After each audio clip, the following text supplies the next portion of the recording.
இந்த ஸ்வீட் தாங்க. ஓ, சாம்பிளா? நெக்ஸ்ட்டு இந்த சாக்கோ ட்ரஃபிள் ஸ்வீட் தாங்க.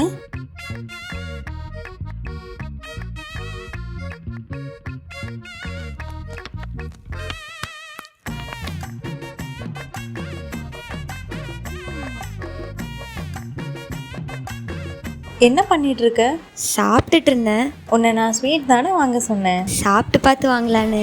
உன்னை வச்சுக்கிட்டு ப்ளூபெரி காஜு கட்லி 1 kg. இல்லை சாப்பிட வேண்டாம், பேக் பண்ணிடுங்க. ஒன்றும் பிரச்சனை இல்லை மேம். நீங்கள் எவ்வளோ டைம் வேணாலும் சாம்பிள் டேஸ்ட் பண்ணி பார்த்துட்டு உங்களுக்கு பிடிச்சிருந்தா நீங்கள் கண்டிப்பாக வாங்கிக்கலாம்.